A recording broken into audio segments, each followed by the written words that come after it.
Hello guys, my name is Big Zumbe, the son of African woman. Welcome to another episode of Exotic Somali Bantu history.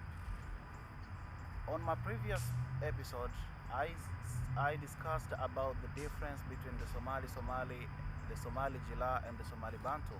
But here, a lot of people got me wrong.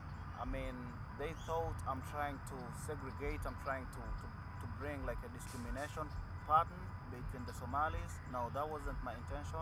That was like more like telling outsiders who doesn't know the difference between the people living in Somalia. So it was more of diversity video other than discrimination one.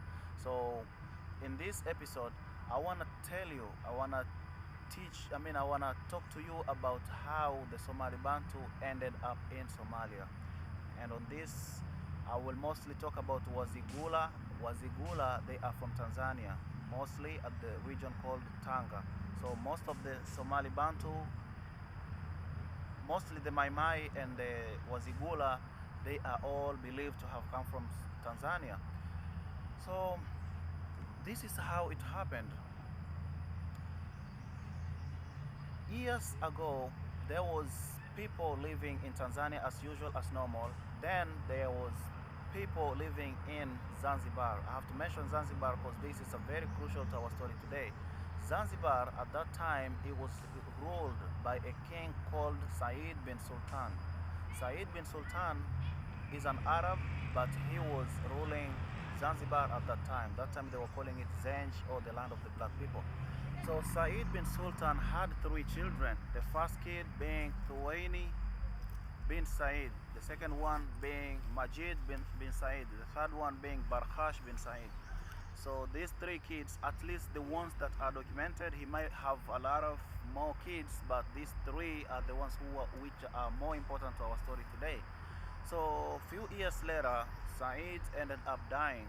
As normal as usual, everybody at the end of the day, we die. So after dying, these kids had to settle, had to sit and decide where they wanna rule. Because these people, they were ruling both Omani and Zanzibar. So after having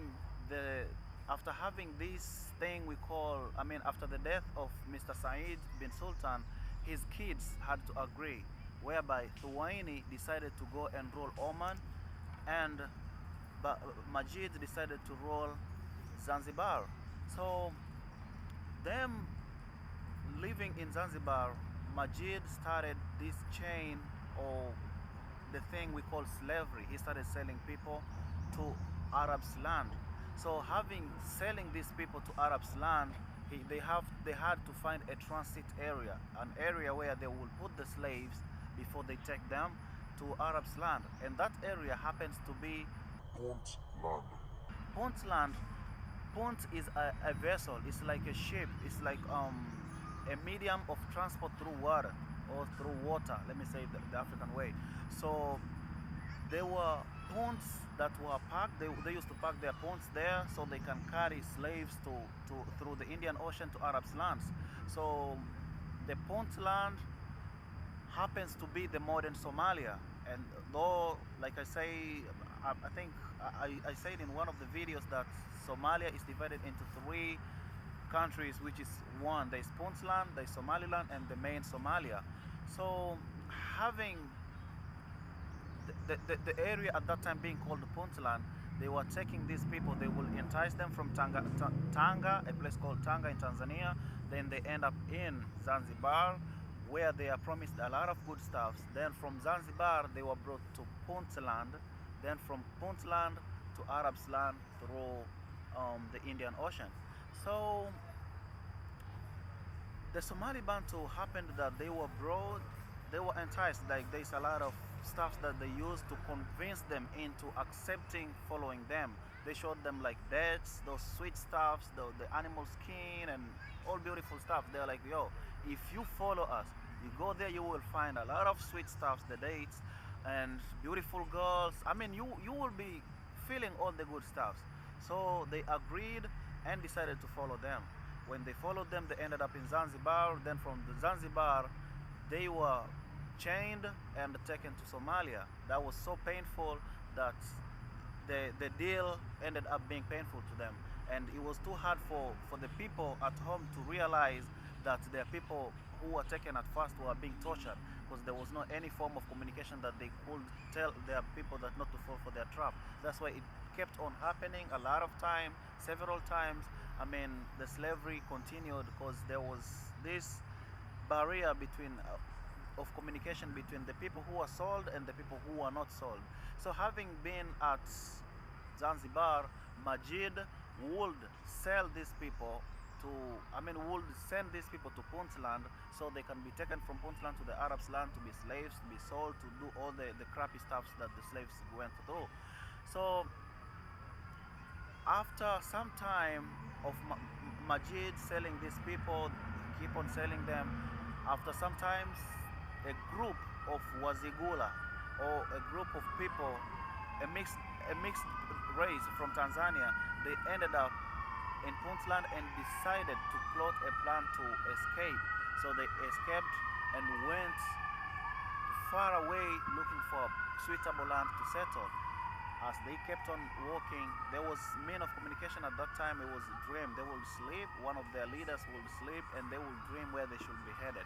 So when they wake up, they have the full information they wanted, so they had to go to where the dream directed them to. It happened that they ended up at Shabele River and River Shabele, and I'm forgetting the other river. If I remember it, I will mention it. So they settled there, and that is the only place in Somalia that supports agriculture.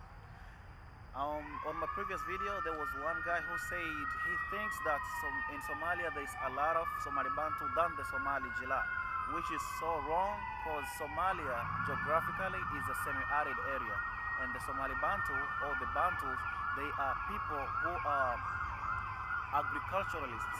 So agriculturalists, they can't live on a deserted area. They have to be living near a source, a water source that can help them be agriculturalists or do their agricultural activities. So Somalia is too big. There is, in the modern Somalia, there is Somalia, which has the Somali Bantu, is a very small part of the country. Then there's Puntland, which have not even single Bantu. Then there's Somaliland, which is also not having no Bantu. The Bantus are only in the main Somalia, which is close to River Shabele and River Juba. I got the name now. River Juba, the lower Juba. So after finding their way to escape, they ended up settling. They started living in those rivers, and they started their life, living, and everything was going as well as they planned. So there was also another comment, a guy who said that the Somali Bantu were brought into Somalia as slaves to work for the Somalis. No, that wasn't the whole point. The point was Somalia, or the Puntland, was only a transit region for the Somali Bantu to be kept there before they ended up in before they ended up in Saudi Arabia, or maybe some Arabs land. So there is no any history recorded showing that the Bantus were working for the Somalis, or maybe as slaves. Though it happened that a group of the Somali Bantu ended up speaking a language similar to the Somali. Seems like a small group of the Somali Bantu ended up working with the Somalis, hence the founding of the Mai Mai language. The Mai Mai language is just, is one of the Somali dialects too. So these people ended up living in Somalia, and everything was fine.